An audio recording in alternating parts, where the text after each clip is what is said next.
has been an awakening. Have you felt it? Light it up.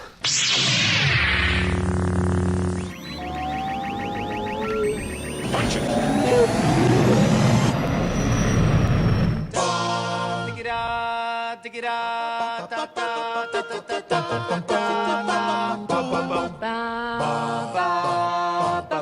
Welcome to Unmistakably Star Wars, your source for a high-quality, informative, and entertaining look into the Star Wars galaxy. So strap yourself in, because here's where the fun begins.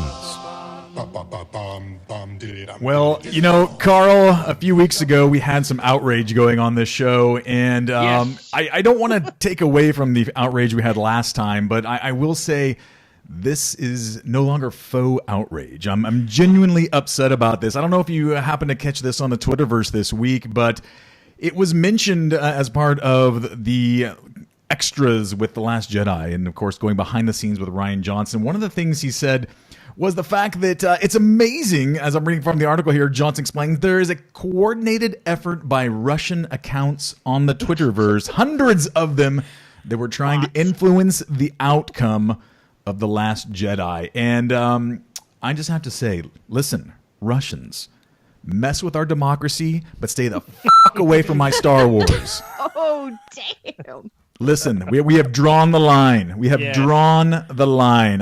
You've proven your capabilities. You can certainly manipulate the greatest democracy in the history of history, but please, for the love of all things holy, stay away from my Star Wars. That's this week's outrage. Yeah, that's the most outrage I've seen you. Well, I went above the Canadian level of outrage, which is, putting a "Do Not Disturb" sign on the door. Do you feel guilty, Barb, at the hotels when you put the "Do Not Disturb"? Do you feel like you're going to offend the housekeeping? Moving on. When you're recording from the bathroom? Wow, there's right. She does hold that trophy high. Yes. Well, welcome, my little tauntaun. Oh, wait, Carl, go ahead. What? I'm sorry. I just wonder if the Russians were confused. I mean, I know they didn't like it when Reagan wanted to do Star Wars, and I just don't know if they were thinking that's what they were going after. I'm just, from the 80s. Well, welcome to Unmistakably Glassnot and Perestroika, my little tauntauns. And we are glad to have you with us this week, this 125th episode of Unmistakably Star Wars. I am your curator of content, Devin Clever, and joining me on the pod tonight and live on the Twitterverse, in the studio, the one and only and always affable, Barb the Canadian. That's me. Hey, everybody. Also joining us and representing the West Coast, the one and only Michael O'Connor. Welcome, Michael. Thank you. I swear I'm not a Russian bot. Check it out. Please click the CAPTCHA button now. Representing our southern borders and southern states, the one and only Mr. Carl Hassler. Hey, thank you. And I'm seeing you and Barb on Twitter, and you look marvelous. Well, thank you, Fernando. And as always, the other bookend holding up the East Coast, Eve. Welcome, Eve. Well, hello there. Wow, it's so official tonight. I like that. Listen, a lot's happened in this last week or so since we got together. In fact, we've already changed our news stories a couple times in the past 24 hours because of late-breaking stuff. So tonight we're going to take a look at Mark Hamill as Luke Skywalker coming back to Star Wars in perhaps two different ways. So we'll take a look at that. Also, it was let slip, and it's not yet official, but it's kind of official because he's got to show up for a job. When filming's going to begin for Episode 9, it's going to be sooner than perhaps we were ready for it. And then this guy, George Lucas, I don't know if you remember him or not. He's not a Russian bot either, but he's having a little, perhaps, affair of vanity, opening his own museum. So we're going to talk about that and what that means for him, for fandom, for his legacy, so on and so forth. And then we're actually going to, speaking of Russian bots, Barb, are there Canadian bots, by the way? I've never even thought about that. What do Canadian bots do? I don't even know how to answer that because I don't even know what we're talking about when you say a Russian bot. And I hate to admit a Russian bot is like a fictitious account on the Twitter that tries to influence things. See, that's what I thought. So Canadians would probably try to influence everyone to have a good day, A, things like that. Yeah, things like that. Okay, I'm down with that. Our closer look, actually, this week, however, is going to be talking about social media. How has social media affected fandom for better and for worse? And not only talking about this little Russian bot episode with The Last Jedi, but also you and I, the members of Club Fandom. And for better or for worse, how has it impacted our lives and how have we impacted one another with social media? So we'll take a look at that as well. We'll even have a round of great shot, bad feeling thrown in there somewhere. And then we've got an announcement to make at the end. Someone is walking away by the end of tonight's show with a signed Taylor Gray Star Wars Rebels poster. Kind of exciting. We couldn't actually give away Taylor Gray. I don't know if you were aware of that or not, Barb, but we got a poster he autographed. So stick around, my little tauntauns. The news is next. I have good news for you, my lord. That's so interesting. Wait, there's something very weak coming through.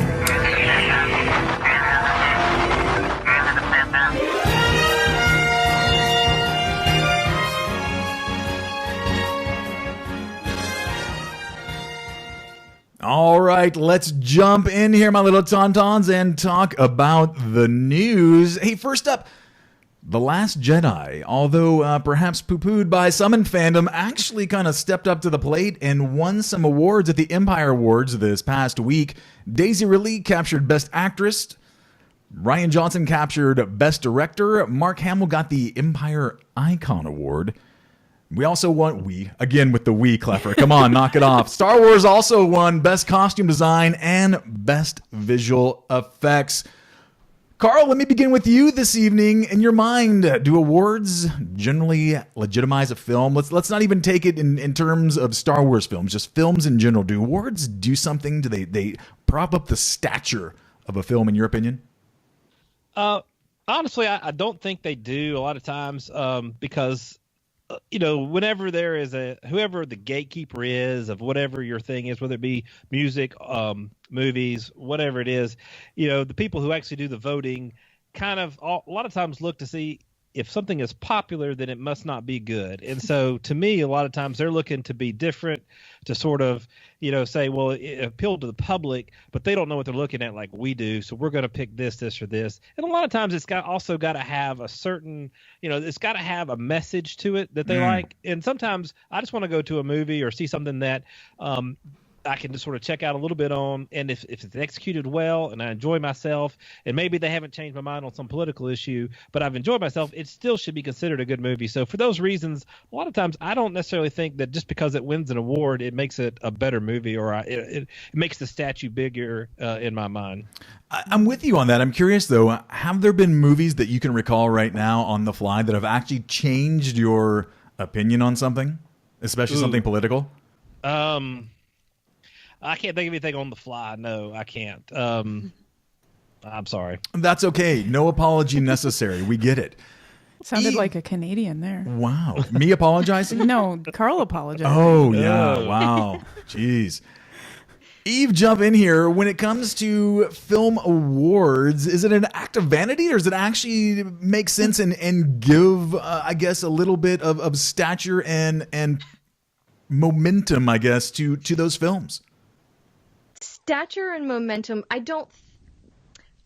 stature, no. I think if anything, momentum, yes, because their just most recent example was 3 billboards outside of Ebbing, Missouri. And that was real big leading up to the Oscars. And I had never heard of that film until, the ballot was released and everyone was talking about it. And I went and ran and watched it and immediately was just blown away. Okay. So as far as momentum goes, I definitely think that it helps in that respect. And also just being recognized for a body of work that hundreds, if not thousands of people put their time and energy and love into. So I think it's good for that, because I'm super competitive and I don't want to win an award unless I work my ass off for it. No participation trophies for you. No, none. So I think that's the plus side of awards and award ceremonies for me. I think you bring up a great point, Eve, and that is one of the things that I usually fall victim to is right before award season comes out, especially for Academy Awards and stuff, there's generally all these films are brought to streaming again, or they're brought back in the conscious. Some are re-released in the theaters to kind of drum up some more support, some momentum going. And I think you're right. Like I would say that even though I don't watch the award shows, I often find myself saying, oh, maybe I do want to see that, or I'll drop it in my queue for when it's released on a streaming. Barb, what about you? Do awards do anything? Do they validate films from your point of view?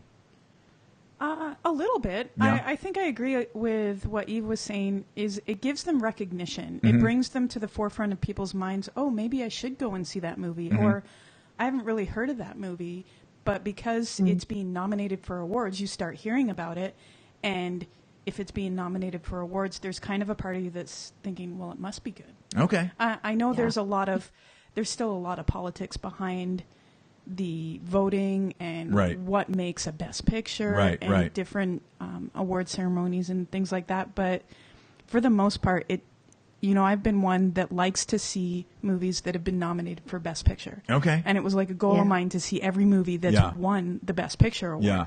And so for that, it's making the movie more accessible, more a reason more to go see the movie. Okay. Yeah, I'm with that. Mike, I want to bring you into the conversation, but I want to also add to this question as far as what awards and movies do for you. In your opinion, did the Empire Awards get it right with Daisy Ridley, Rian Johnson, Mark Hamill? No. Oh, all right. Shots fired. No, not at all. Not for the Talk year. to me, Goose. Good Lord, no. I mean, the thing about the Empire Awards is it's a pop culture magazine for people that, it's named Empire. There's, I don't know when they came up with that, but their focus has always been on a part of fandom that is, likely to be, Star Wars is their favorite movie, or the Star Wars films are their favorite movies, or so smart people. Yeah, go ahead, continue. Yeah, well, yeah, I mean, I'm right there with them, but it's going to narrow their focus a little bit, right? The kind of readers that are going to be, voting in this are going to be the kind of people that are probably already going to be Star Wars fans. Okay. And that's going to be their favorite movie of the year. Is Daisy Ridley did she put in a better performance in Last Jedi than Frances McDormand in Three Billboards? God, no. Daisy Ridley did fine. She did a good job, but she's not Frances McDormand, I think, but here's the other thing is that, Star Wars doesn't need awards. Star Wars, its awards is, making over $1 billion. Everybody knows about Star Wars. It's not like Star Wars needs to also win Best Picture of the Year. Okay. I'd agree with that. Whereas, a film like Three Billboards, which is a terrific film, or The Shape of Water, or Lady Bird, or any of these other films that made less than $100 million. I think you put them all together and they made $100 million. I think Dunkirk was probably the biggest hit of the bunch. Wow. So all of these films, they do need attention. They're well-made films. They're great films. And we don't need blockbusters winning the best film of the year awards unless that really is the absolute best film of the year. And I don't think The Last Jedi was the best film of the year. I wouldn't even say the visual effects were the best. I would give that to Blade Runner. So, it doesn't mean that Star Wars isn't great, The Last Jedi isn't a worthy film or anything like that. But, you have to acknowledge there's other films out there, and there were some great ones this year. And, I'm happy that these guys were recognized and they got their night and they got to have a ceremony. But, there's plenty of room for a lot of different films to be celebrated. It doesn't have to, be all about Star Wars. I will totally concede that Empire is, the name alone, right? But that is definitely, it slants towards Star Wars, or at least science fiction. But here's what I'm curious about, though, because I have a thorn in my flesh. I have something gnawing at my side continually, and that is sometimes the need to, I guess, tell others about the worthiness of Star Wars as a film and as a saga. And if it doesn't get awards, then it's just it's another popcorn fare film. And I personally see it as much more than that. So from my perspective, I get it. It's for a number of reasons. It's probably not going to ever win a Best Picture with the Oscars and things like that.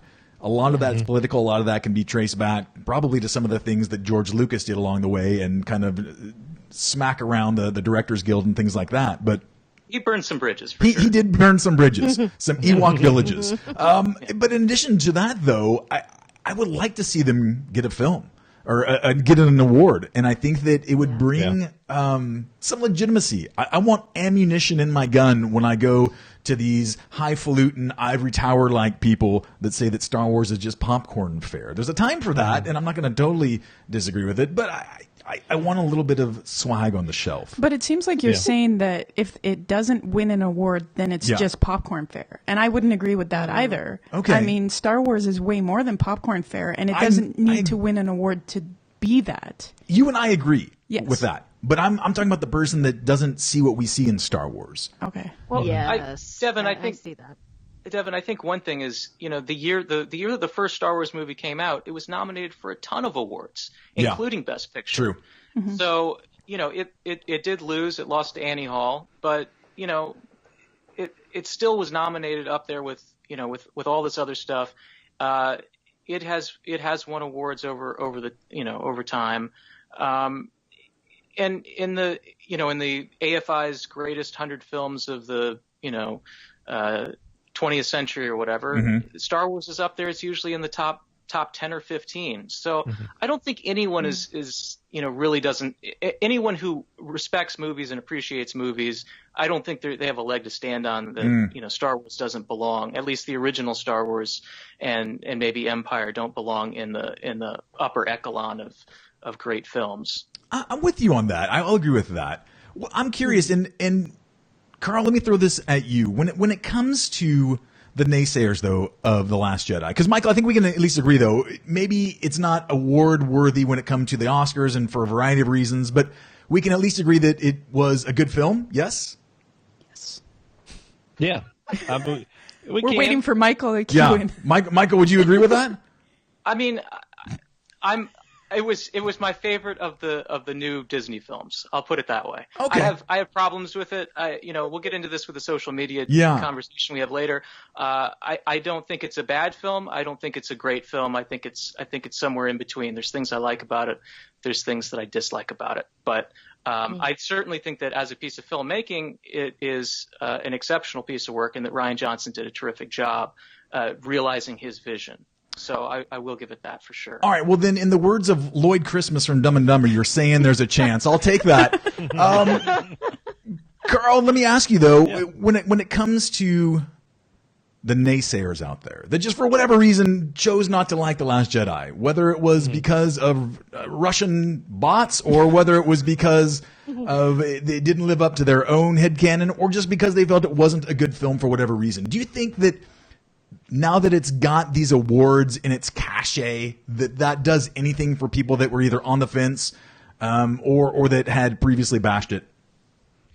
It might for the people on the fence. A lot of times, your own opinion out there, people get real defensive of their own opinion, whatever their gut reaction is, and they're going to stick with that no matter what. But if you're on the fence or if you stop and think about it and you say, well, other people liked it, let me take another look at it, you might be able to say, I do see why people liked it and get swayed over. But there's always that contingent of people that just want to be naysayers. Whatever it is, they just want to be contrarian to whatever the most popular opinion is, just to be jerks. I don't know. Not for any real thought of their own. There are people who legitimately think and look at it and gave it a chance and may not like it. But there's also always going to be a portion of that who just want to go against the grain. Sure, absolutely.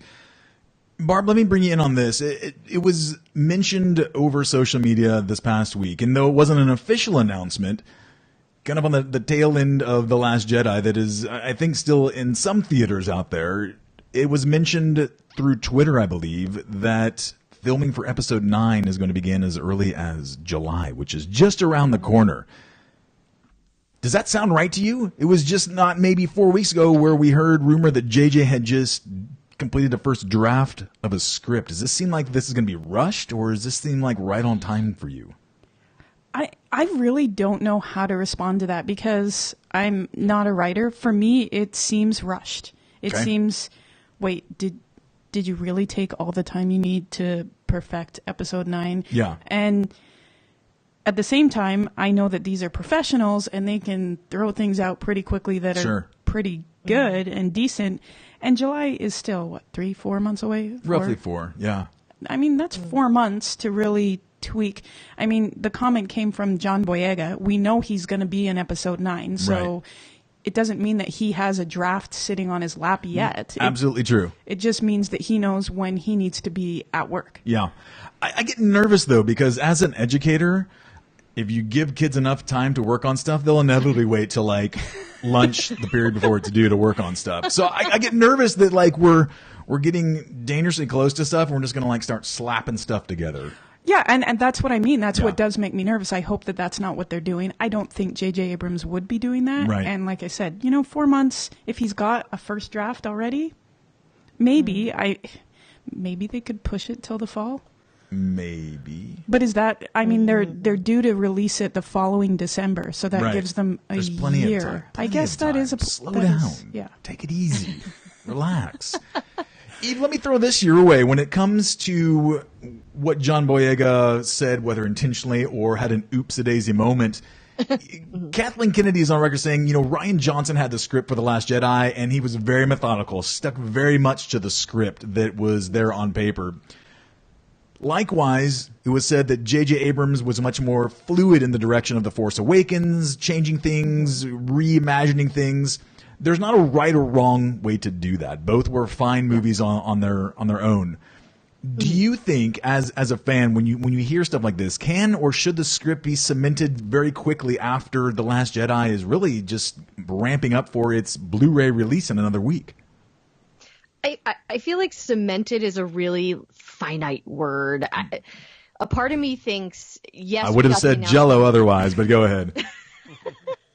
Yes, nice. I think, yes, we got the announcement that JJ's doing 9 when they announced it, but they could have had him chosen months before that. And he knew the story about The Last Jedi a year before that. So this could have been in the works for the last year and a half as far as the writing goes. My thing, I remember they started filming The Last Jedi, I believe at the end of January of 2017. Or January 2016, excuse me. And then it came out at the end of 2017. So starting in July actually worries me a little bit for the production value of episode 19. Not even so much the writing as is, a year and 5 months enough for a Star Wars film, especially the last in the saga. But so that's where my mind immediately went. As for scripts, I think there's always changes and things always get rewritten, and so cemented, kind of a hard word. All right. So I see what you did there. So it's safe to say that there will be some fluidity likely with what's going on with the final installment of this part of the saga. I want to switch a little bit, and actually, Mike, I want to bring you in on this. Also out in the news was the creator himself, George Lucas, talking about his broken ground on his museum. That museum, of course, was up for debate where it was going to eventually be built. Chicago was on board for a while, then that fell through. Those of us living here in the Bay Area in California, we're still rooting for him to remember where he lives and where Lucasfilm is at. And yet it went to L.A., which is, from somebody that lives in Northern California, about as destitute as one can get. But you are our resident George Lucas aficionado. So Indeed I am. Indeed you are. You've got the T-shirt to prove it. What are some of the things that were going around in your mind when you saw this CBS story break and George Lucas talking about his museum, where it's going to be, what it's going to be, all those things? I'm over the moon about it. Okay. I am a huge George Lucas fan, as anyone who has listened to me prattle on and on about him before knows. This for me is essentially, this is my sequel trilogy. This is my George Lucas sequel trilogy, is being able to experience this museum. The story, in case people are kind of out of the loop on it, is that he's doing a museum of narrative art. And what that means is that there's all this art out there that sort of, you have a single image. There's certain artists who are able to create in a single image a story. So, for instance, a Norman Rockwell painting has an incredible, you get an amazing amount of emotion and story and just kind of like all these things that you can notice in a Norman Rockwell painting that kind of get your mind going more than, say, when you look at the Mona Lisa or something and it's just this one image of a woman staring at you, which is not to say that the Mona Lisa isn't a great piece of art. But Norman Rockwell and numerous other artists that he's going to have on display at this museum are going to kind of give people, I think, especially Star Wars fans, but also just kids and people who have not been exposed to some of this work, kind of a context for how something like Star Wars gets made and what inspired Star Wars. It gives sort of and the museum itself is going to be kind of an expression of that as well in terms of the design of it. It looks like an enormous spaceship.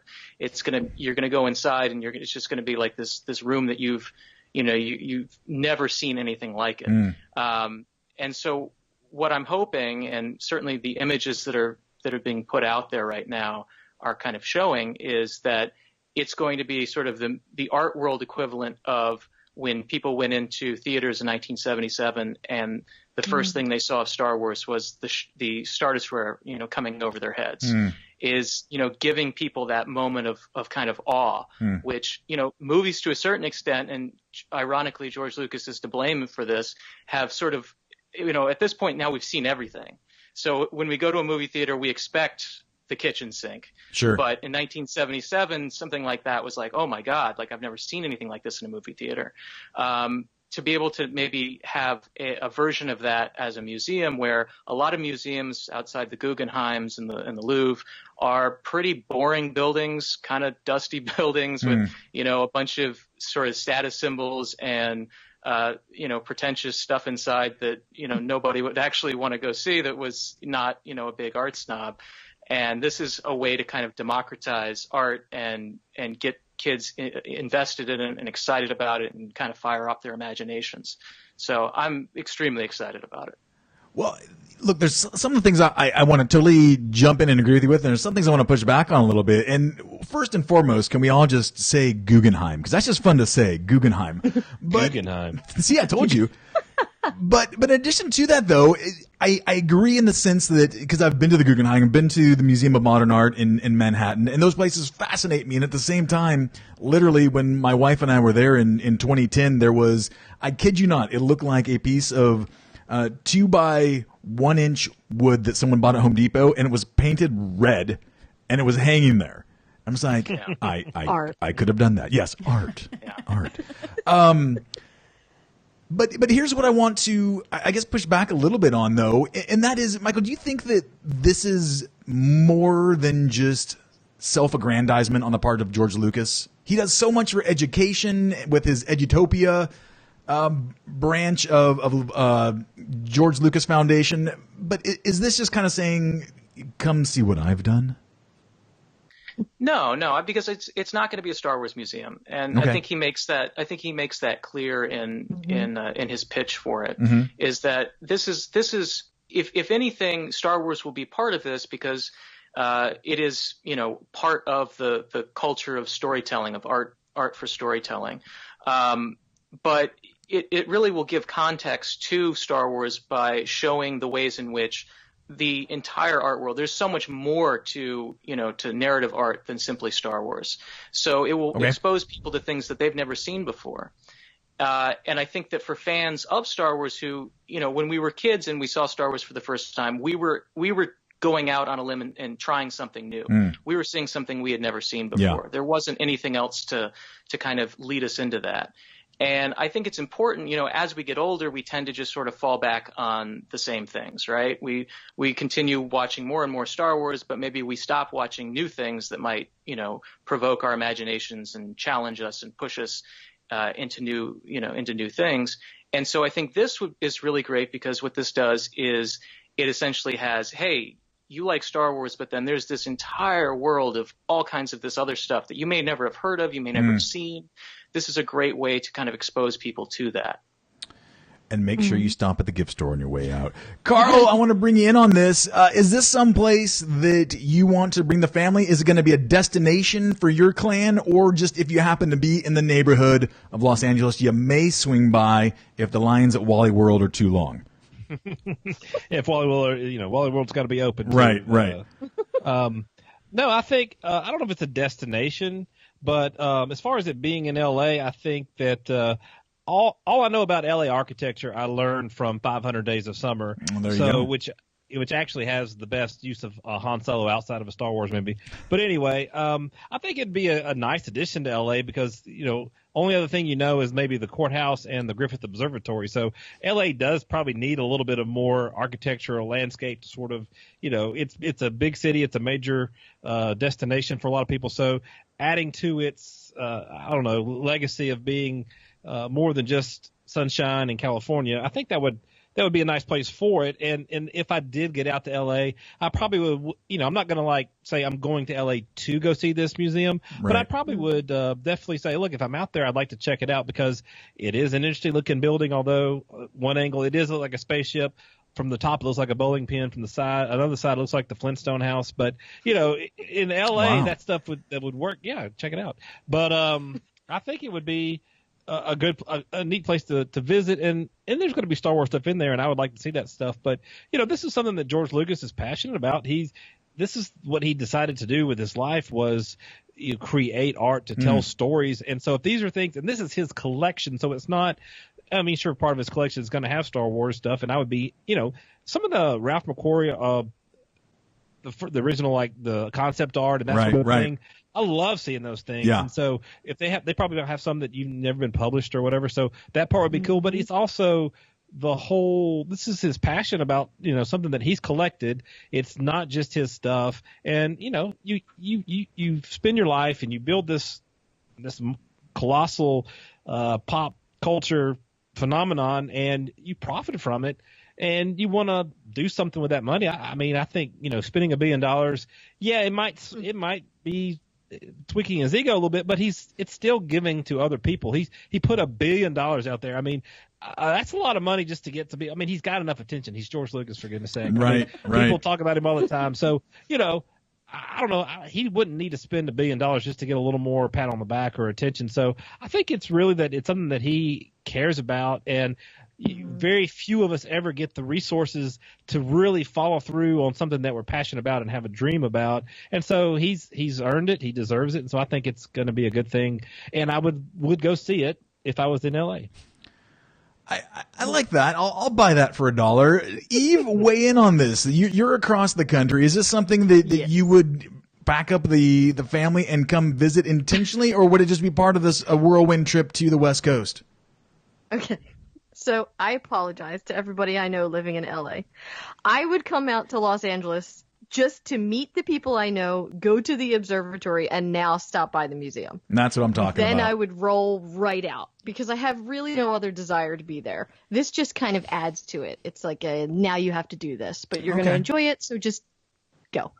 Once they put Celebration at Anaheim, we'll just go to Celebration, go see this museum, and then we're done. Okay. So you're telling me that the 6-hour drive it takes for us to get down to L.A., 5 hours of which is actually getting to L.A., the next hour is getting 2 miles across L.A. Are you saying that you would not pack up the family to make a trip just for that? No. I don't like L.A. I mean, Steve's family's there. That's why we go. I don't like LA. That's where my in-laws live. That is not why, and I did not say that. So do not say that. It's worse. No, I driving in LA is a nightmare. Yeah. And I mean, it's cool to go there once and see the sights, and I've been there many more times than once. And each time I go, his family's actually really good at saying, like, "What do you want to go see?" And I've pretty much seen all the big stuff in LA that I need to see. Now there's one more thing to see. So. Okay. Michael, help me out here. Tell me, as one of the co-founders of GeorgeShotFirst.com, that you are going to absolutely make this into an expedition, a bucket list item, and you can't wait for the front doors to be unlocked so you can get down there and get in. Absolutely. There we go. I'm ready. It's going to be 3 years before they just broke ground, so it's going to be 3 years before it goes up, which means really it's going to be 4 years because you know how these things go. Right. But the other thing is that Disneyland's not too far away, and they're doing their whole Star Wars land. So, I mean, it's easily and then you've got Santa Monica, which is great. Yeah, LA is a pit, but Santa Monica is great. You got Universal City. There's plenty of things to do in Los Angeles. Obviously, parts of the city are not great, but this is great for that town. He wanted to do it in San Francisco, and San Francisco said, no, we don't want to do it here. He tried to do it in Chicago. They said, no, we don't want to do it here. He was trying to give away $1 billion museum, and nobody wanted to take him up on the offer. So, you go where it makes sense to do it. And I think that for the Los Angeles community to have something like this, it's great for them. I wish it was in my town, but I'm not going to move to Los Angeles. So yeah, for as much as we Northern Californians have disdain for Southern Californians, and believe me, vice versa, right? They certainly don't like us because we're all about hippies and granola and Birkenstocks up here. But I look forward to this. I think honestly, for as much as I would have loved to have it in the Bay Area, because it would have been nice to just jet up there for a day, check it out, and come back home and not have to worry about a hotel and all that stuff. I will look forward to going, but it will be because I'm already down there for some other reason. Exactly. Maybe when Dave calls me back down for the next screening of the animated series or something like that. Thanks for reminding us. Yeah, no problem. Well, listen, let's move on a little bit. Also in the news this week, Mark Hamill, who was Grand Marshal of some ginormous parade in Ireland over the weekend, has announced that he not only is back, but he also wants back. We have Luke Skywalker back as part of the Forces of Destiny shorts that were released over the weekend. And here is the synopsis of the episode that he is in. It takes place with he and R2 and Yoda on Dagobah. And this is what it reads. Struggling with his Jedi training, Luke is grateful for Master Yoda's offer to join him on a sojourn through the trees and swamps of Dagobah, until he learns that Yoda will be riding in his backpack. Minding Yoda, Luke learns to trust what he feels instead of what he thinks he sees. Awesome lesson in Buddhism right there. I'm digging it, every bit of it. Barb, have you seen this yet? Seen the article or this episode? This episode of Force Awakens or Forces of Destiny. This episode of Force and Destiny. It's not out yet, is it? Well, Barb, you should check the show notes for those links that I put in there for a reason. I did. I didn't think the episode was out there. I am sorry, everybody out there. To be fair to Barb, this did just got linked today, this afternoon. You're right, it did. It wasn't there this morning. But listen, I neglected my job for your benefit, Barb, and I'm hoping my boss isn't listening to this pod right now. Okay. So I will go ahead. I will watch the episode tomorrow. All right. I was more going to say I'm excited for this. This sounds great. Okay. It'll be also interesting to hear Luke 30, 40 years later sound like his young self. Yeah, it's definitely sound like he's been smoking some Marlboros along the way in the darker corners of Dagobah. Eve, as the resident Mark Hamillite of USW, what were some of your thoughts on this? I loved it. Oh my! Gosh. I need that Luke Skywalker Forces of Destiny doll. Wow! Oh gosh. It was great. It was so fun to see. Just have them two characters back together, set in that time period. Okay. And I've been super into Yoda lately, so his wisdom was just hard hitting in this 2 minutes and 47 seconds. And hearing Mark's voice was absolutely wonderful. What are your thoughts on the 2 minute shorts or the 2.5 minute shorts? Is that enough for you, or is it something that you want to turn into a longer, like a Rebels where it goes the 22, 23 minute episode? You know what? Honestly, I like them. I like them being between 2 and 3 minutes. I think the story is told from start to finish in that tiny amount of time, and that's all I need. That's all I need. All right, Carl, what about you? Thoughts on Mark Hamill reprising his role as Luke Skywalker on Dagobah?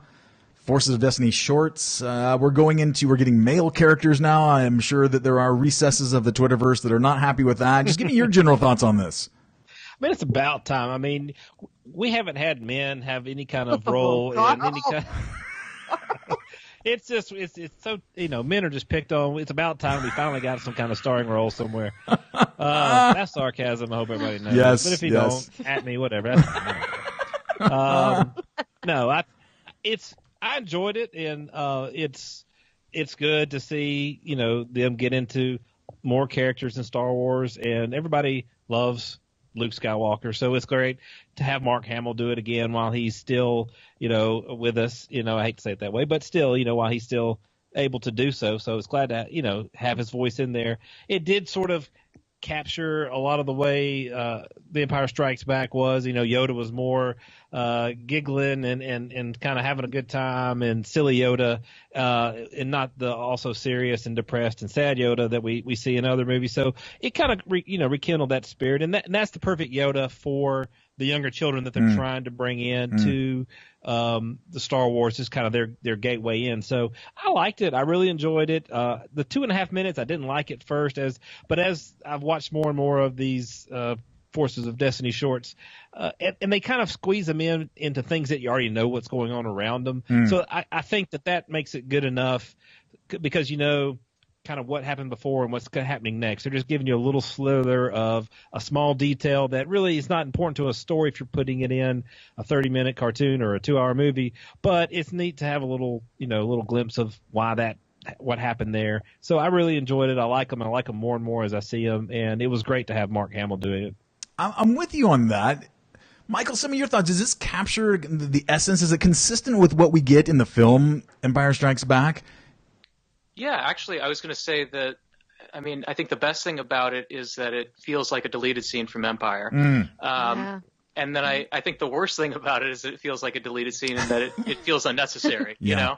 And it feels very slight. It feels like it's not something that you really need. But it's still a cool thing to see. I guess that's the larger thing about, for these Forces of Destiny things, for me, they just haven't felt vital. They haven't felt, really necessary. Right. It's more of just kind of like this, it's kind of like the little piece of candy on your bed when you go to a hotel or something. You're like, oh, okay, well that's nice, but this isn't dessert or anything. This is just a little something here. Yeah. I don't know what you call that. Yeah.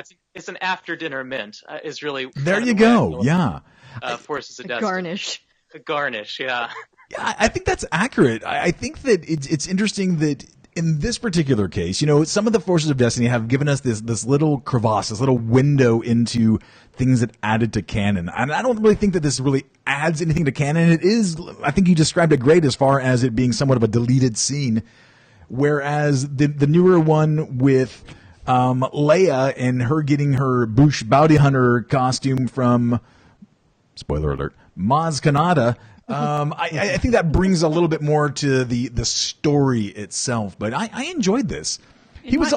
Sorry, keep going. No, go ahead, Barb. Well, in my defense, yeah. It's not on Forces of Destiny on the Disney app yet, so I wouldn't have even known that it was out yet. Oh, that's weird. Yes, it is weird. It's too bad I didn't provide a link in the notes. I digress.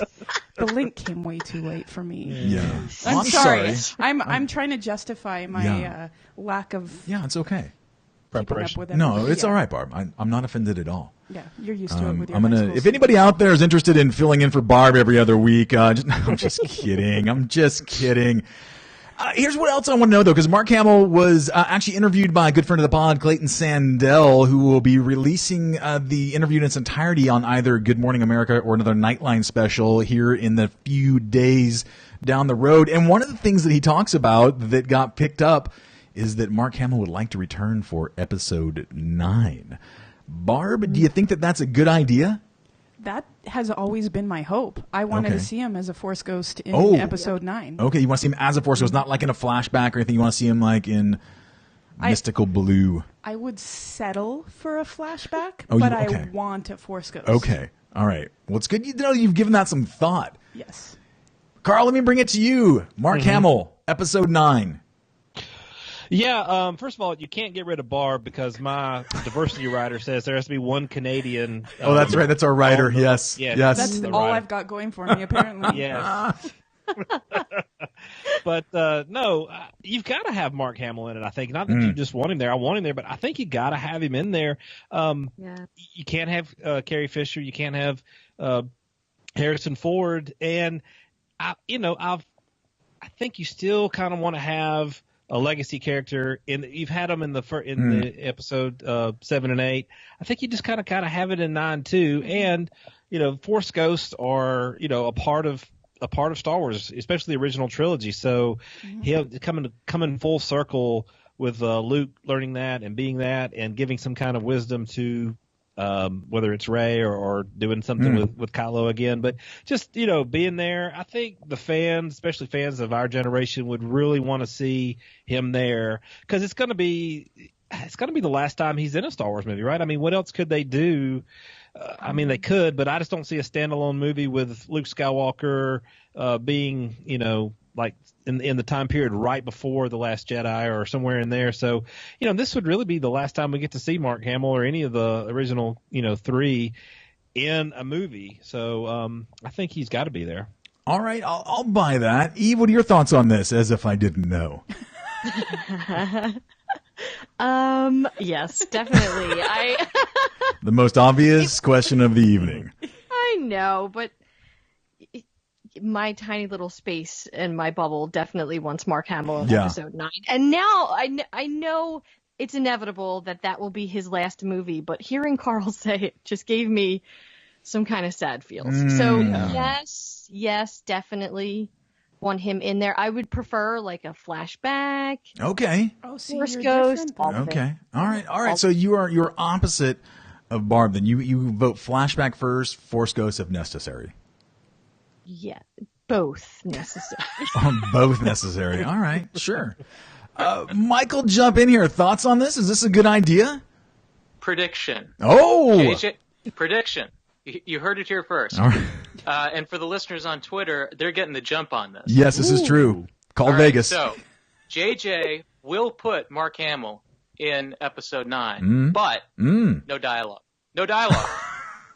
Oh, my. Yep. Nothing? No dialogue. That's it. Wow. Yep. You heard it here first. Wow. Okay. Do we want to pry this open a little bit more and find out your rationale for that bold prediction? I mean, he had all of episode 7 to put Mark Hamill in, and no dialogue. Okay. No dialogue. All right.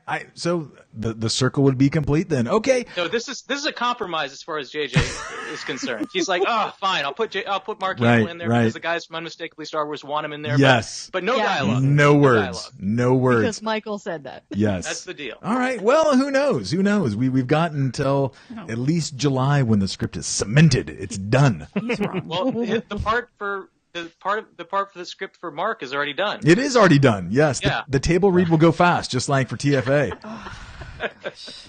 Oh, well, wait. Oh, wait. You guys hear that? Oh, I hear it. We're looking at a flicker shield. Don't trap yourselves in. I'm going to make the jump to light speed.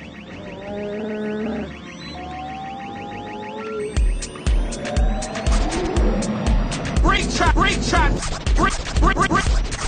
shot, kid. That was 1 in a million.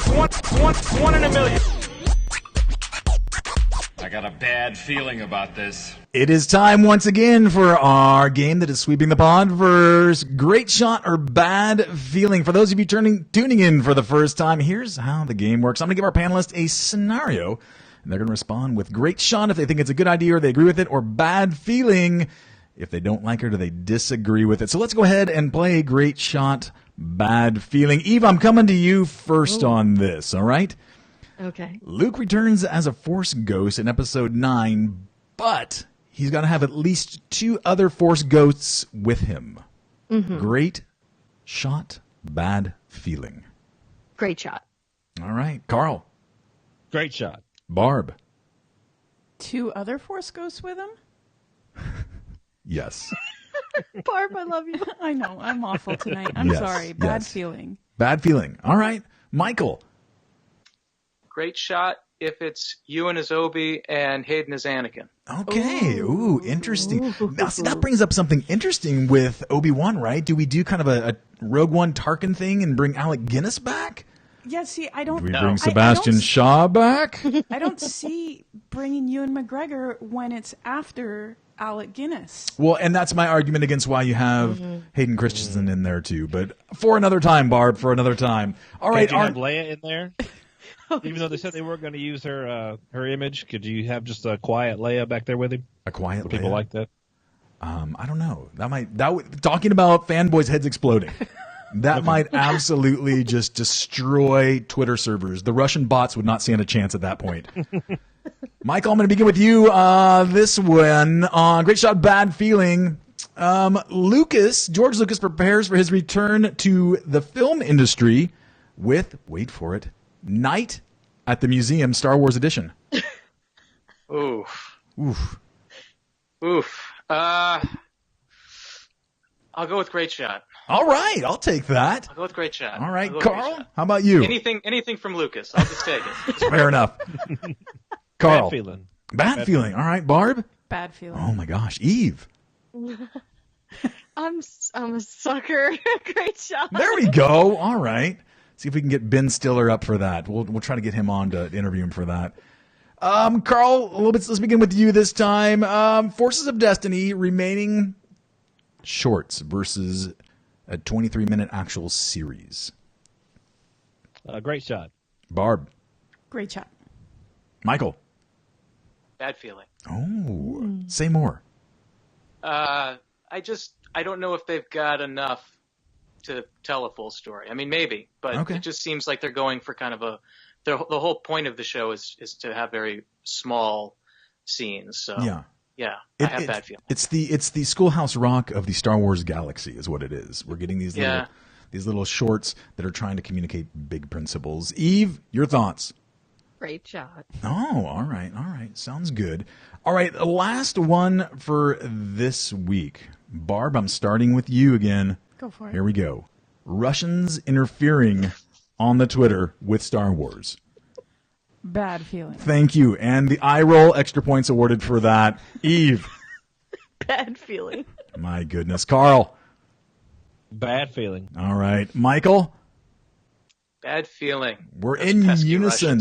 We're in unison. I love this. Stick around, little tauntauns. We'll be back with our closer look right after this. I'm going in closer to one of the big ones. Closer? Come closer, I have good news.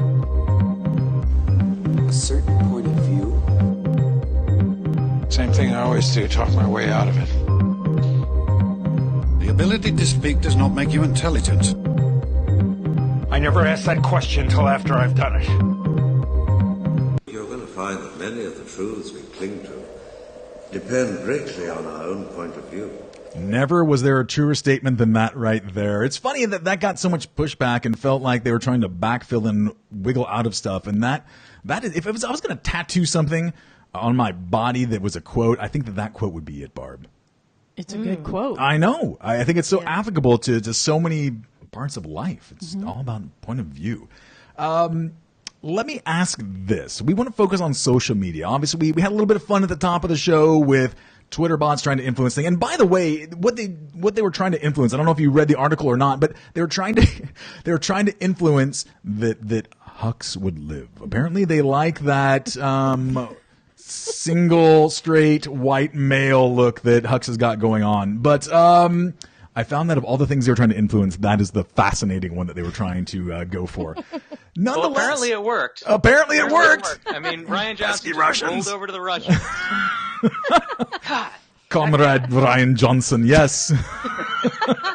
Well, listen, tonight we're going to take a little bit of a closer look at social media and how and what it does when it comes to fandom. And we're actually going to ask the question, among others, how has social media affected fandom for better and for worse? I think we can all agree, regardless of how much time we spend on social media, whether it's Facebook, YouTube, Twitter, whatever, that inevitably there are parts of social media that have really been a positive boon for fandom. And there are parts that have really, we have personal friends that have been so put off by things that have happened to them personally on social media through other Star Wars fans that they have abandoned ship. They have gone away. They've gone dark and they have not looked back, which I think is so sad for so many reasons. But let's take a closer look at this. Let me ask first off, Eve, let me come to you.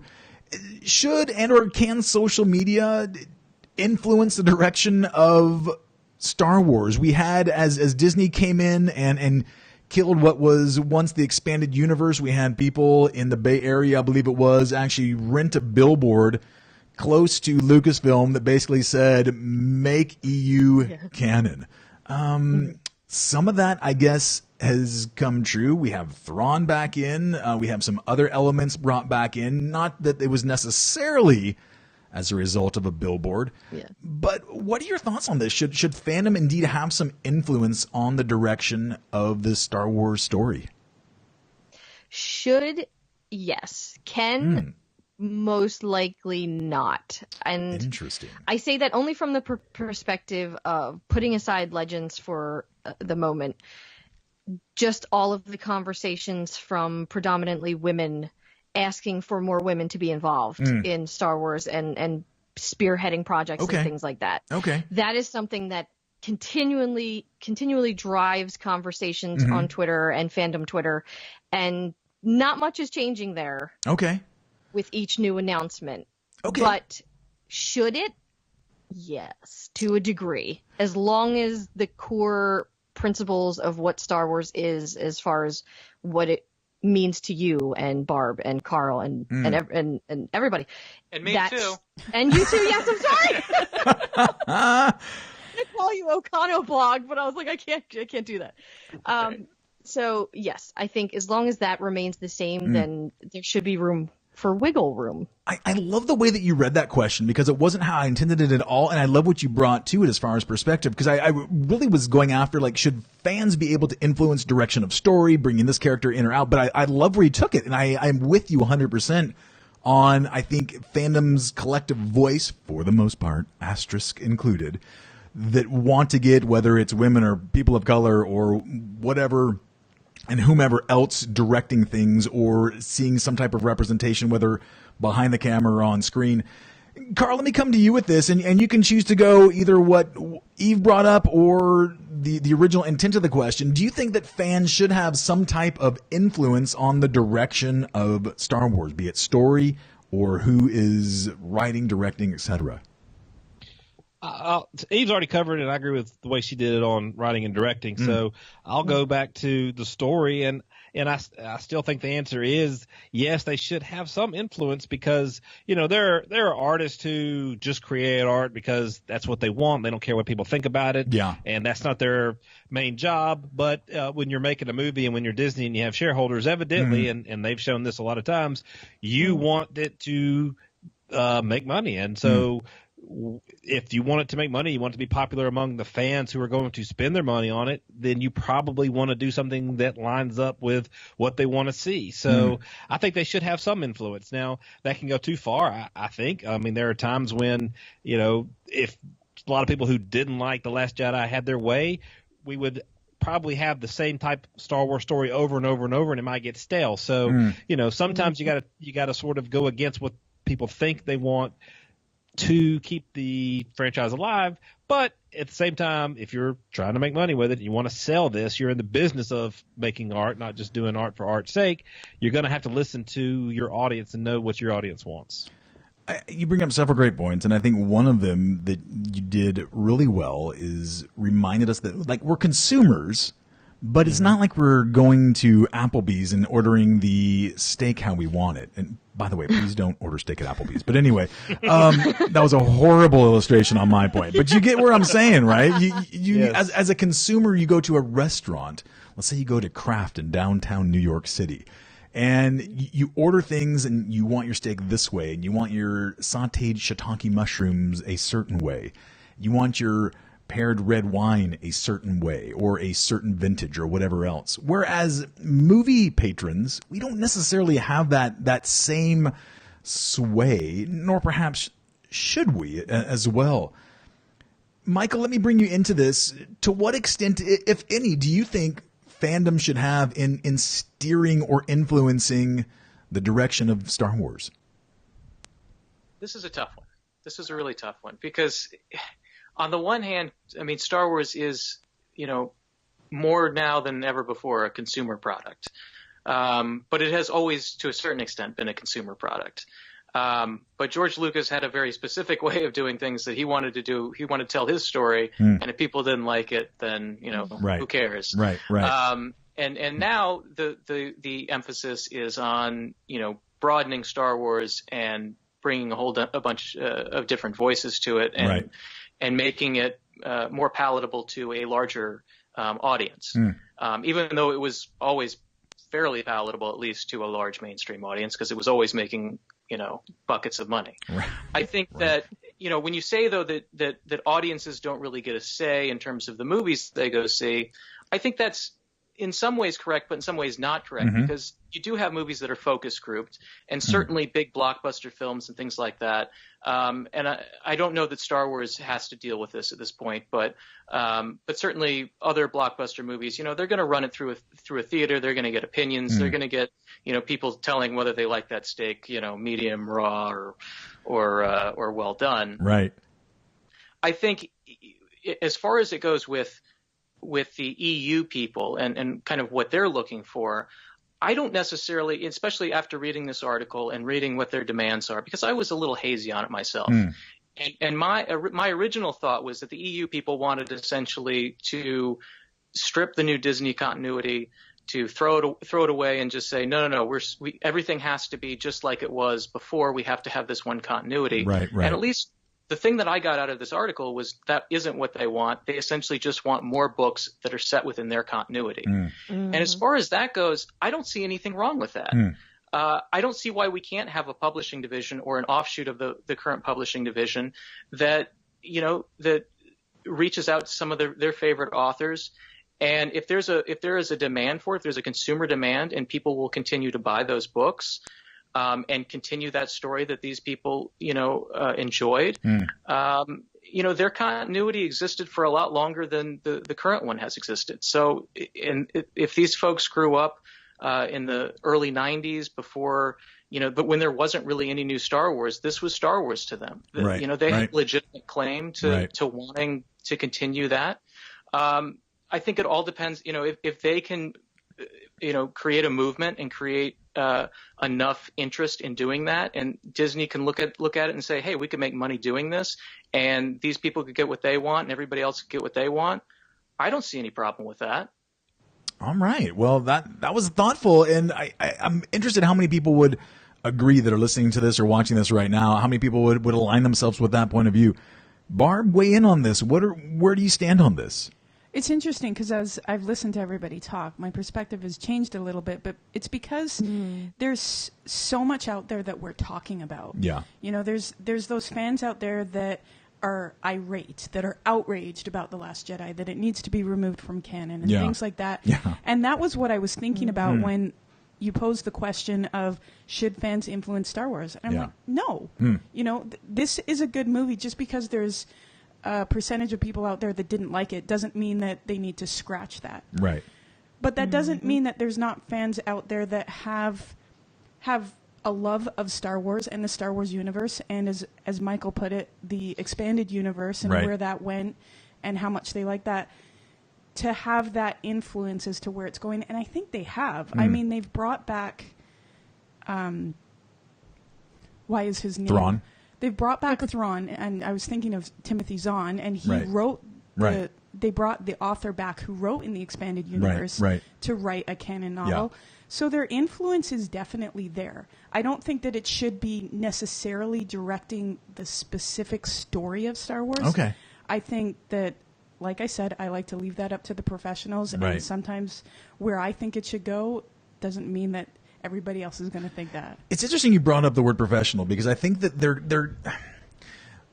there is this weird balance between fandom and those that write the stories and act in the stories, and that is especially because of social media, right? There's an ability to reach out and actually communicate with Dave Filoni or Pablo Hidalgo or Ashley Eckstein or Mark Hamill or whomever else, and I think that sometimes gives us a false sense that we have a say, for one.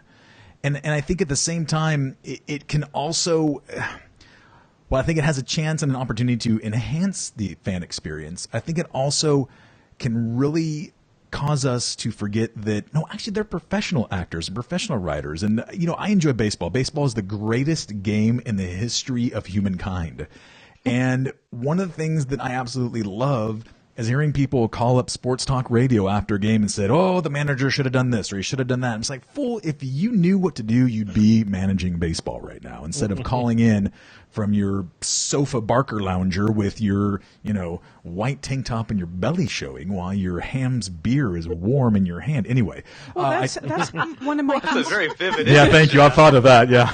But that's a big concern when Are you we're speaking talking from about experience, it. No comment. But when we're talking about this, fandom out there with social media, which is exactly what the topic is right now, can be damaging. It can be damaging to other fans out there. There are people that are just so irate that they're hurtful. Right. And they're not only hurtful to fans, they're hurtful to the people acting in the movies, the people writing. Well, Daisy Ridley left exactly. social That was media. going to be my example. Is she's left social media because of the outlash that was coming, and there's writers. I thought, Dave Filoni did an incredible job. I don't know of anybody that was criticizing him, but if they are, I'm like, you're not Dave Filoni. He writes incredibly. Just stop. Right. That's kind of where I'm at when it comes to social media, and that's why I was like, no, they shouldn't influence Star Wars. Yeah. But hearing what everybody was saying, oh, well, there's lots of avenues that we're talking about here. So. Well, it is a wide topic, and we've certainly cast a wide net in that. And I would just say, to kind of dovetail with what you were saying, Barb, is I think that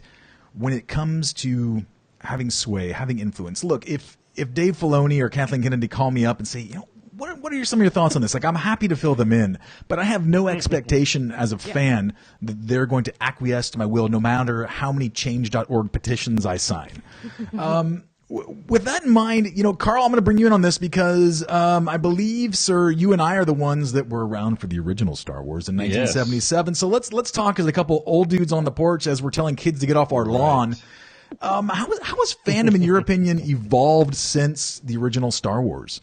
Well, being a true, real fan, since we saw it in the theaters, it yes, has say evolved more. a lot. I mean, when Star Wars was new, there was really no information out there, right? And so there was no, as Dave Filoni said in one of the interviews you had posted, that when I think you were in LA at that the last screening of. Oh, that's right. I remember that now. Something like that. Yeah. But. He mentioned like when Star Wars came out, there weren't any nostalgic fans because it was new, Yeah. And so there wasn't a lot of pressure on it to do a certain thing. There wasn't a divide of these sect of fans going over here and this other sect going a different direction and fighting over, we want Star Wars to go our way. It was there. You really, the fandom I knew was just that the kids that I went to school with and went to church with, they were all talking about it. And I hadn't seen it yet. It's like talk. And then when Christmas came, it's like, oh, we got to get all these action figures and the different ships. And so that's what fandom was. It wasn't trying to control or decide or determine what's going to happen with the movies. And then as things went on in the 80s, clubs sprang up, magazines start popping up that are dedicated to Star Wars. And so you can actually get information from legitimate sources instead of just rumors of, things that someone, I have a cousin who, works in Hollywood, and I'm, 13 states away, but this is George Lucas said this. Really, people making stuff up. So at least now there's magazines, there's credited sources, there's people who know what they're doing. And then in the 90s, as it got, the internet comes along and that sort of thing, and social media was in its infancy, but that's when you started getting all kinds of different opinions from people. And then that's also when you got nostalgic fans, you got people who are new to Star Wars with the prequels, and then you start getting some, fighting about which one's better and why this one stinks and ours is better. And so, over time, as it's gotten older and the technology's increased, I think it's gotten more divisive and people are cutting out their own little parts of Star Wars. And so for that part, from that point of view, it might be a little more negative as time has gone on. What's funny is you started that with a little bit of jest. And of course, a few weeks ago, for those that hadn't had a chance to listen to that particular episode yet, that we talked about Eve basically being attacked on Twitter by this person, claiming that she wasn't a real, authentic fan. And the hilarity that ensued because of that. But Carl, you also brought this up to my mind when you were talking. And I think, look, I realize I'm painting with broad strokes here, but I tend to think that the fans that grew up with this, meaning from the 1970s and were there for the original Star Wars, I think we're some of the worst fans there are when it comes to treatment of other people. No, I really do. I really think that like that demographic, we we, again, broad strokes, and not all of us. So please don't at me if this doesn't apply to you. But I think as a whole, as a demographic, we tend to be the most sensitive people and think that we have the corner on what Star Wars is and what Star Wars is not. And I think because that there is that false mindset, we often use social media as the bully pulpit and the tool to completely digitally clobber people, just through our own insecurities or whatever else. Eve, get in here because you are part of the generation that you were born as Return of the Jedi was leaving theaters.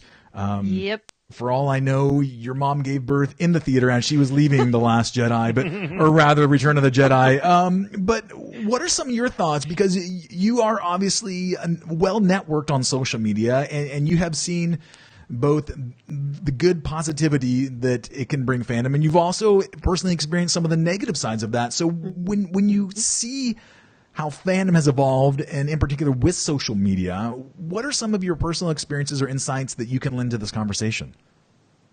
The first thing that kind of just jumped to my mind was there are so many more people on Earth now that have this is true. Access to kind of, sit, what did you say? Sit in their barca lounger with their white t-shirt and their beer in their hand. Yes. And just kind of sound off without any care in the world. Right. Whereas when I first became a part of, the internet back in 93, 92, whatever it was, that wasn't a thing. It was just, I'm going to talk to my friends that I see at school online, and then I'll see them again tomorrow. So that was fandom, and it was writing fan fiction and passing it and like, hey, read this, check it out, let me know what you think. Now it's so unbelievably global, and the scale I think it's immeasurable at this point, that I don't necessarily know if it's for the better. The only huge positive thing is that the connections that we have been able to make with people all across the world is absolutely wonderful. Yeah. That I would never have met, my best friend who lives in London or in the UK. I never would have known her had this accessibility not been available to me. I never would have known any of you or been on this podcast. So there's so many pros that for me personally outweigh the cons of dealing with, the naysayers and the haters and the butthurt fanboys. But it does get to you after a while. Well, let me touch on that, and please, for the sake of humanity, don't out anyone. But Never. when it comes to some of the attacks that you've come under, whether it's because of how you've appreciated a character, how you've appreciated The Last Jedi as a film, or something else entirely, what does it feel like to be attacked through social media? It feels terrible, and it feels isolating, and nobody, even the people that you're closest with, they don't know how to respond to that either, usually.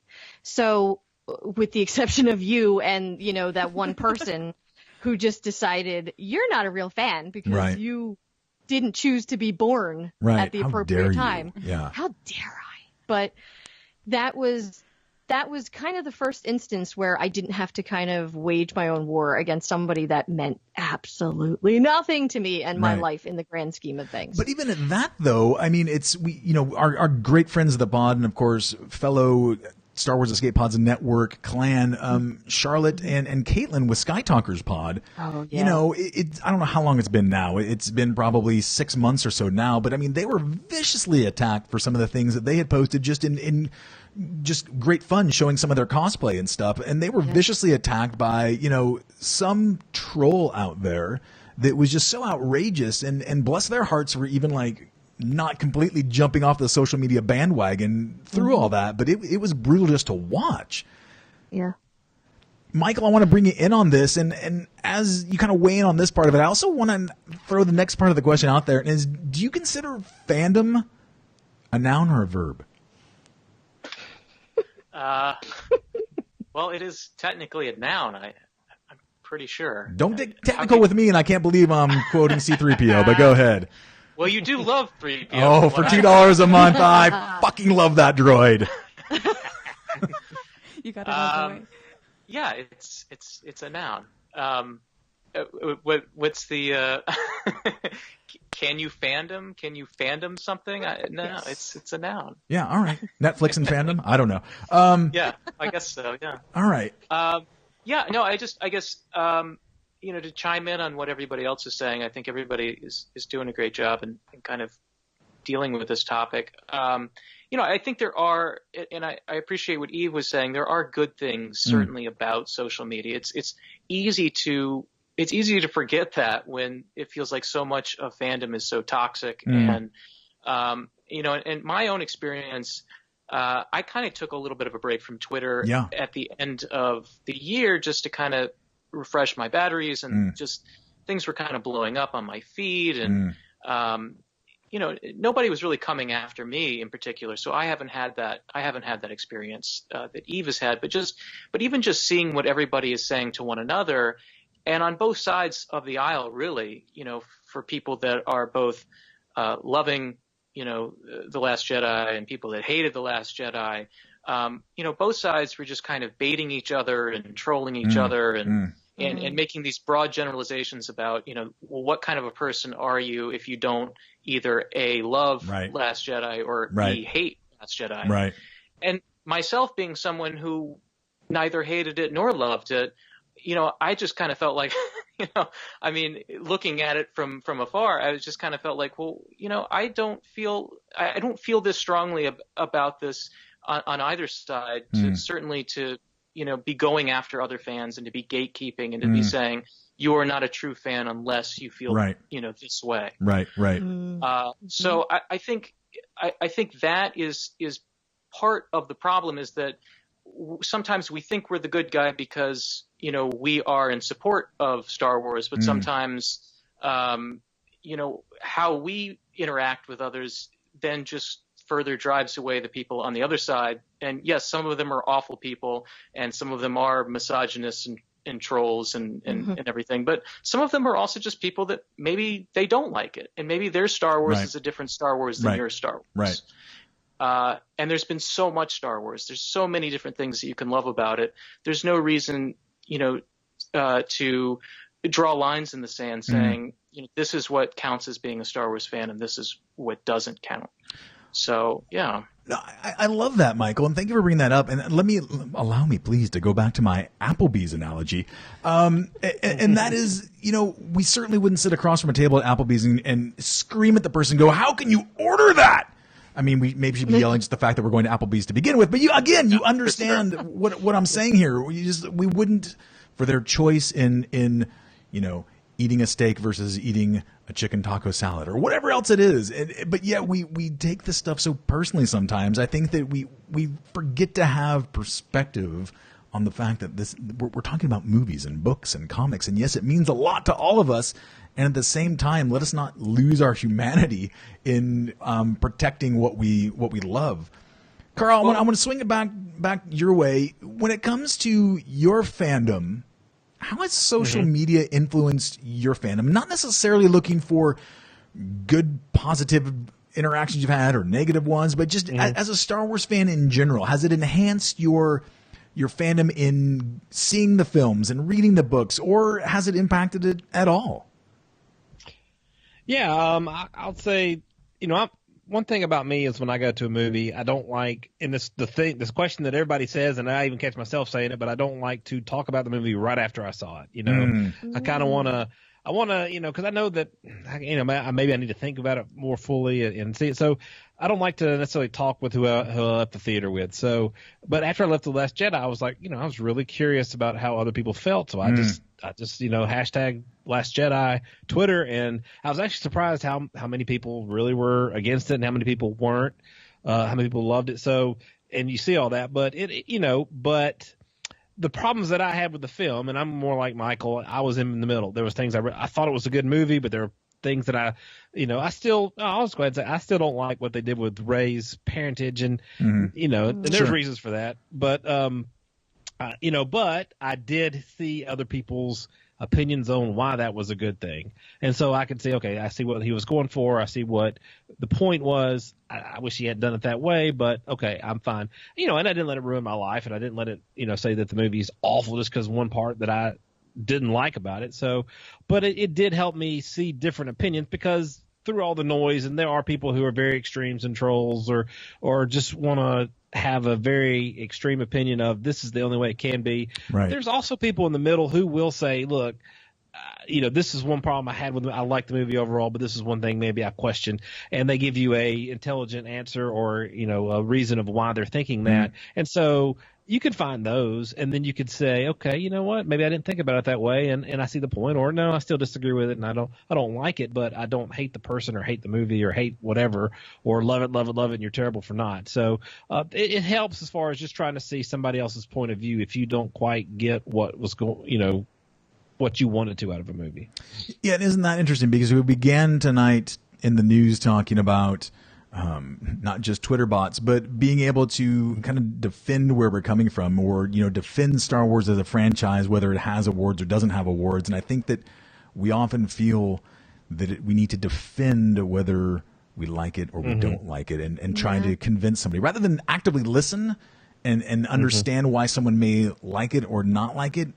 We instead try to convince them of something. And I don't think that that's our job, is to try to convince them of anything. Barb, you went dark before The Last Jedi. You were off social media. You didn't look at trailers. In fact, you were at the theater for another film, and they started to show a trailer for The Last Jedi, and you closed your eyes and put your hands over your ears and freaked out all kinds of people in the theater. But then afterwards, you came back and you had to see what Twitter and beyond, Facebook and stuff, had to say. And so for you, going purposely dark until you saw the movie, and then coming back to see what the rest of the world was saying about it, how did that impact your overall fan experience? It was definitely interesting. It was the first time I had done that, and my reasons were because of Rogue One, and I just wanted to go into this completely dark. And it made a lot of things, as I watched it the first time, a surprise. Yeah. And I saw it 3 times that weekend before I really got onto social media, and each time I saw it, it got better. It was almost like, I think that seeing a preview gets you hyped up to see the movie. Right. And I don't know that I would go dark like I did and do that again, because the movie got better and better when I knew what was coming. Yeah. I don't know why that is.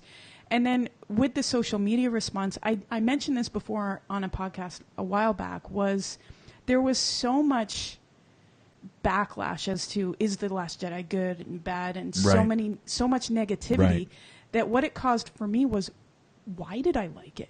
So there was all this introspection. Oh, interesting. Okay. So why are people hating it so much, and I don't agree? Am I... Right. What did I miss? Well, what did I miss? Am I a real Star Wars fan when all these other Star Wars fans are hating the movie? Right. And so it made me not only analyze why I like The Last Jedi, but why I'm a Star Wars fan. Yeah. And so that's been the influence of social media for me, and it was actually good for me, because I did like The Last Jedi. There were things that I didn't love about it, but I definitely liked it. Right. And it helped me understand why I love Star Wars, why I love the Star Wars universe, as well as to just take what people say with a grain of salt. Yeah. And as we've said before, we live in a world where anybody can just sit on their couch and comment away, and the whole world sees it. Right. Doesn't mean we need to hear what they're saying, but don't take it personally. Or agree with it, or whatever else. Michael, you had said you had stepped away from social media for a while, and perhaps wading back out into the waters a little bit now. From your perspective, where do you think fandom is going when it comes to kind of the next evolution? We talked about, 70s, it was maybe we got an occasional newspaper article here and there. We get into the 90s, and we've got some books coming out on a fairly regular basis. And then this thing called social media hits the world not too long ago in the big scope of things. And then all of a sudden we're all connected. It's instantaneous. My goodness, I start to get anxiety pangs when I hear my Twitter alerts go off and I can't check it immediately. So where do you think things are headed as far as Star Wars, fandom, and social media? I think Star Wars, we're going on 40 years now, over 40 years. And I think Star Wars, when they first came out, they were movies. They were movies that a bunch of kids liked, and then they went away for a long time. And then over time, new media, new Star Wars content kept getting dripped out until the special editions and the prequels, and then this whole new era of Star Wars. And so we have all of these time periods where different people came in and they found things that they liked in Star Wars. And they don't have to all be the same. For instance, those EU people, they came into Star Wars. They were growing up with Star Wars when Star Wars had been dead, for probably 10 years. And I think that, one thing that we do as fans is that we just want everybody to get along. We want everybody to agree on everything and just all like the same stuff. And I think that's unrealistic. I think that Star Wars is essentially becoming a religion.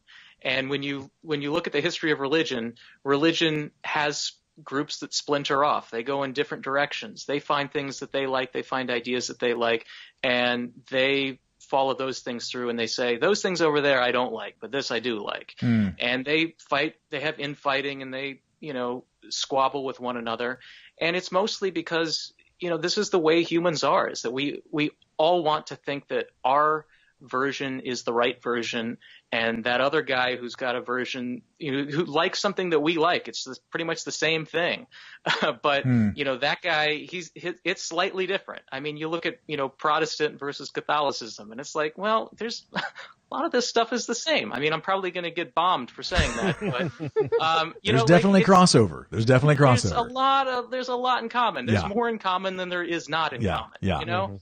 And the fact that these little details tend to be the reason why we kill each other or we fight online. I mean, at least we're not killing each other yet. Right. So I just think that one thing we have to do as Star Wars fans is we have to recognize that we have to be okay with that. We have to be okay that not everybody is going to like the same stuff, and we have to be okay with the fact that there are going to be these different sects of Star Wars fandom.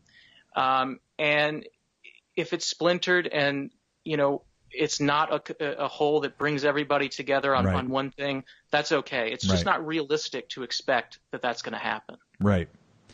And I think it's fair to say, look, I don't know about people that are listening or watching right now, like their families, but like my family can really decide, like, if we're going to go out to dinner, like that we're all going to agree of like where we're going to go out to dinner. Right. Well, Applebee's. Well, yeah. Well, let me tell you, there's a certain 6-year-old in this family that she thinks that Chili's is like the cat's meow. And of course I say, well, that's funny because the meat there. No. Is it too late to say that I had worked out a deal for Chili's and Applebee's to be the first sponsors of Unmistakably? There goes our announcement tonight. Yeah. Thanks anyway, Carl. This isn't live. We can just edit it out. Oh darn!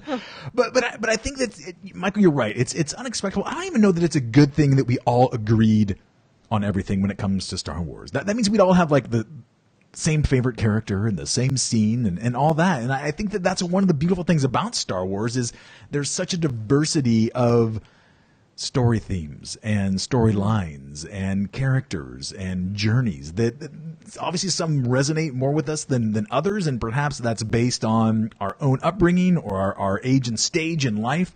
But I think the goal should never be for us to always agree on anything other than the fact that we perhaps love Star Wars, and then period, end of sentence, end of paragraph, end of essay. Amen. Yeah, thank you. And I know that I'm preaching to the choir on this. So let me ask this, though. If we can come to that conclusion, that agreement is not necessary, how do we then go about fandom without completely wrecking people? I mean, I teach high schoolers, and they're perhaps more infamous than anybody else on the planet for using social media and sometimes for nefarious purposes when it comes to singling people out and things like that. And, many a days I have to get out my soapbox and step up on for a while about, hey, guess what? There's actually real people that are reading that you're attacking as a keyboard assassin there. And that impacts real people with real families and real friends and all that stuff. And so how do we actually get to a point where we have enough respect for our fellow humans that we don't feel a need to sound off or belittle them or attack them? And I'm well beyond Star Wars, but since this is a Star Wars podcast, let's just start with that. And then maybe if we figure that out, we can figure out the world peace part of things. But How do we go about that? Eve, what are some of your thoughts on that? I don't want to say that it starts at home, meaning you as a human being, but I think it does. I think a lot, using The Last Jedi kind of as a jumping point, I could have lost half of the friendships through social media had I just fired back. But instead, I just said, okay, well, you know what? I agree with these people on some respects. Like, you know, we love Luke Skywalker and we appreciate Dagobah for what it was and really dig into it. And that's how you find your tribe. That's how you find your people. But them same people don't have to, like we've been saying, they don't have to love everything and like everything that you do. Yeah. You just have to understand that that's inevitable. You're not going to agree on everything, and agree to disagree. Hope you have a great day. Let's catch up when you want to talk about Luke. And then you move on. Yes, well said. Yes, that's how it's been for me for the last 3.5 months. And I've been better for it. Okay, well, I think there's something to that. There is, I think, some wisdom in restraint. Carl, let me ask you this, because we touched on this earlier. Do you think when it comes to social media and fandom and being in agreement or disagreeing, do you think that as we look at Star Wars as a whole, as we look at fandom as a whole, that we can get to a point where we understand that we have a very unique opportunity with social media?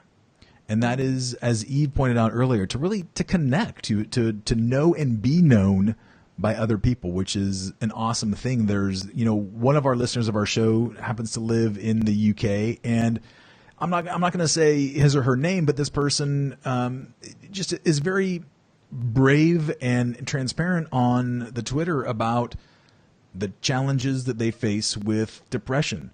And if not for some of the connections that this person has on social media, I don't know that person would have the sense of community that they need right now. And I think that is one example of how fandom has just triumphed and really made a positive stroke in the lives of fandom. But Carl, kind of weigh in on this though. When it comes to that, how do we take the principles of this and actually put it into practice? Well, I mean, you hit on it earlier about just respect. I mean, we got to show respect to each other. There was a seminar I attended that was like marriage. It was done by a marriage counselor. My wife and I attended. There was a whole group of people, and one of the best things that I remember to this day, I always remember his point was listen to your partner like they might actually have a point, and a lot of times we listen ready to pounce on why we are right. And so, that's helped me a lot in not just marriage, but in other parts of life too. So that's one thing is, kind of like Eve said, it starts at home. Okay, look inside. Okay, am I doing something? Am I listening to these other people? And they might have a point. Not that I have to agree with them, but do they maybe have a point? And start there with yourself. And then, after that, just treating people with respect. And then also just knowing, and I'm not, Eve and others have talked about being attacked on social media. I never have been. I guess I'm not popular enough, so that's fine. But no, but we need to get you some Russian bots so you start trending. Give me some bots. Yeah, you're popular with us. Well, that's all that matters. Is part of the point too. Is at some point, if somebody is that, I have real life experience of somebody just being totally way out of line, and at some point you just have to laugh at it. I mean, you could take it personal, you could do, but I mean, at some point you got to realize this person is a little bit crazy. If they're going to take something that is minor as this and blow it into something as large that they want to attack you and tell you how terrible you are and where you should go and what should happen to your family and all that stuff, you just kind of got to just say.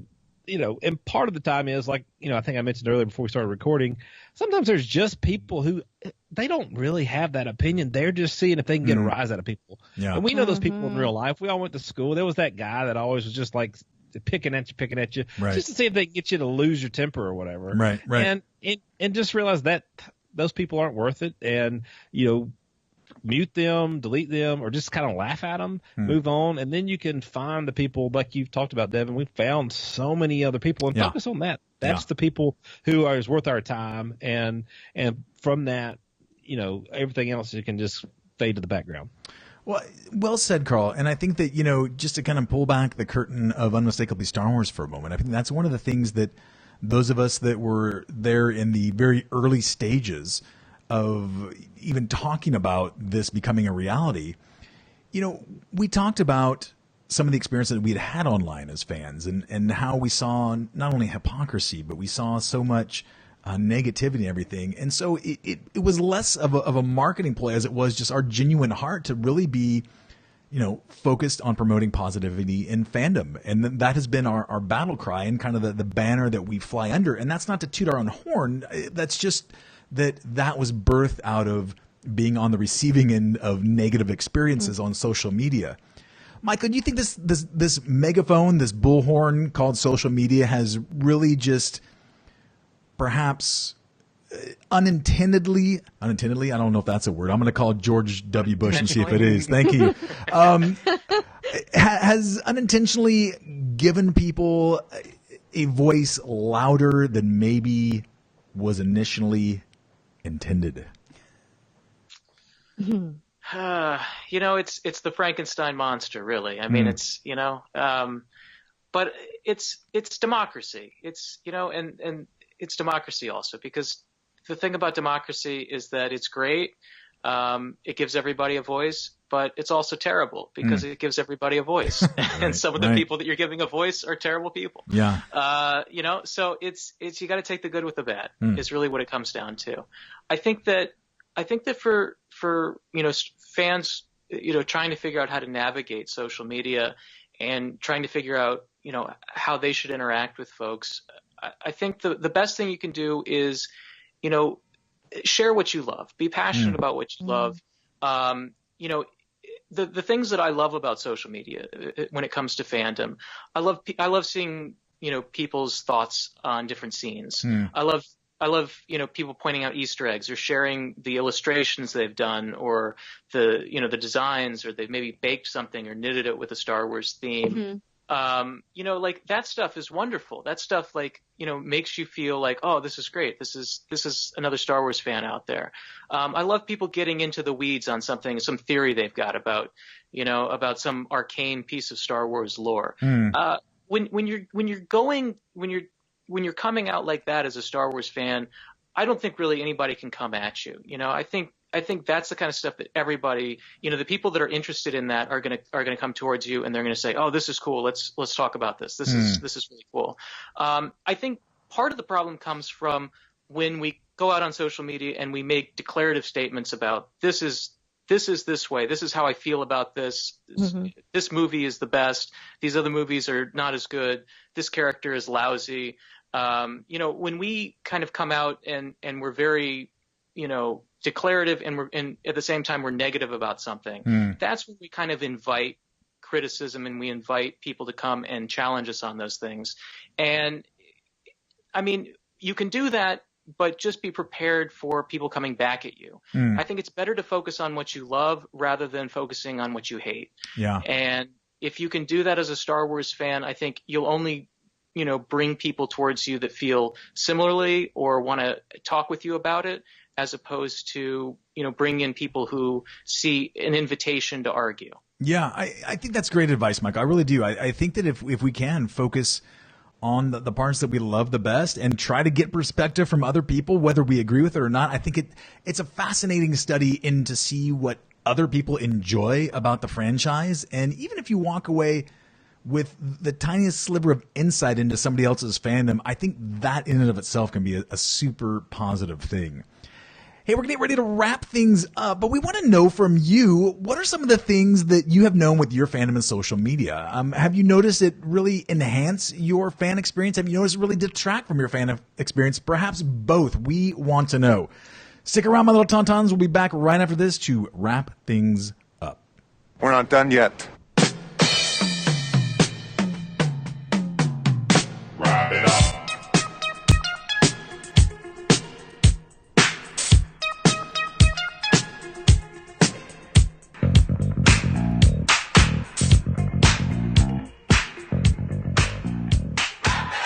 All right, we're going to go ahead and wrap things up. If you haven't already swung by unmistakably starwars.com in the last week or so, you should do that, our very own Eve spent countless hours in the USW digital sweatshop, slaving away over code, became Neo, was literally dressed in like trench coats and leather jacket with plugged in the back of her head there, and just became one with the USW site until what she created is no less impressive than Mount Rushmore itself. So you need to swing by and see the new USW site. And, while you're there, feel free to check out some old episodes. Feel free to subscribe to some stuff.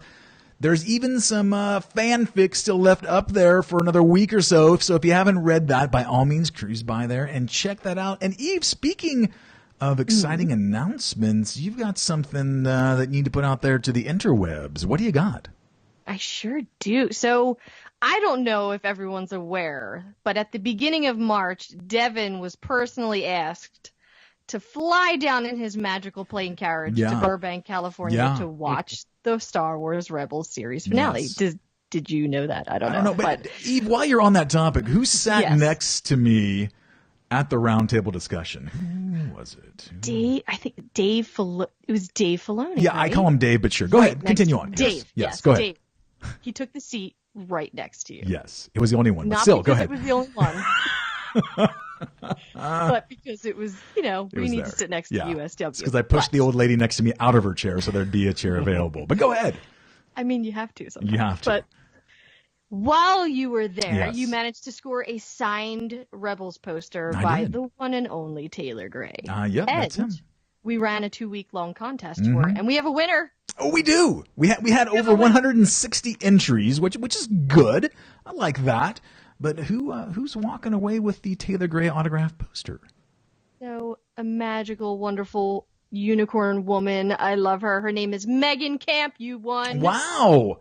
Well, Megan, congratulations. I have no idea what it means to be a unicorn something, but nonetheless, congratulations. You are walking away with the Taylor Gray autographed Star Wars Rebels poster. So we will get in touch with you on the Twitter, and we'll make sure we get your mailing address.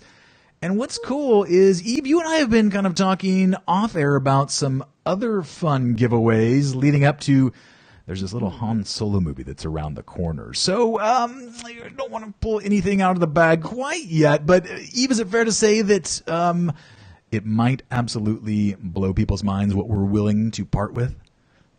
Yes.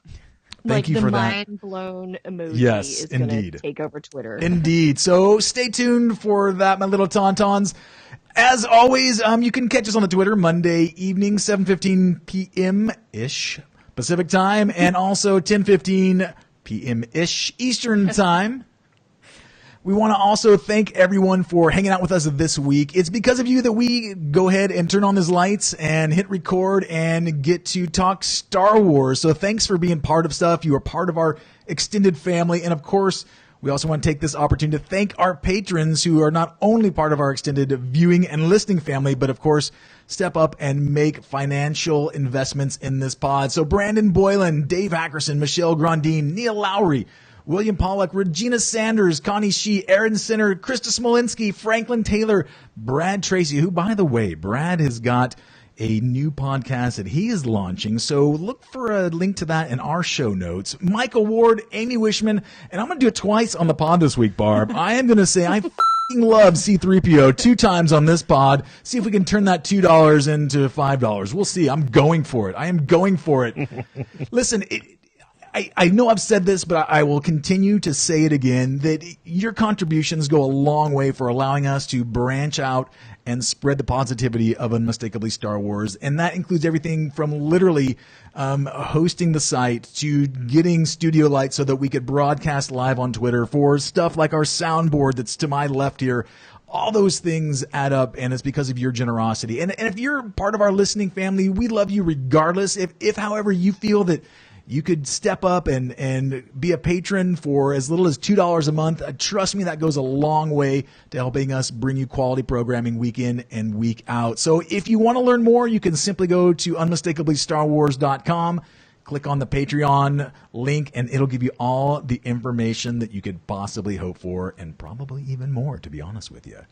That's going to wrap it up for this week, my little tauntauns. The circle is now complete. We'll see you next time in the digital docking bay. And until then, may the Force be with you.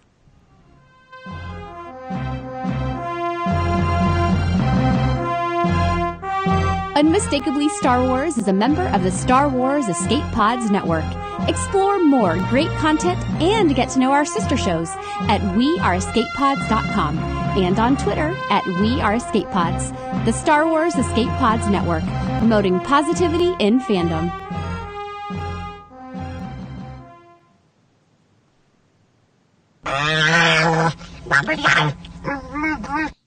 This party's over.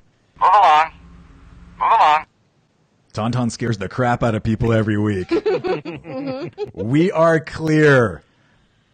Hey, Twitter, thanks for hanging out with us tonight. We hope you enjoyed it. If you're catching this as a reprogram on the YouTube channel, we thank you for watching as well. That's going to do it for this time. I'm going to disconnect from Twitter, and I'll be right back to talk to you. Just a second, team.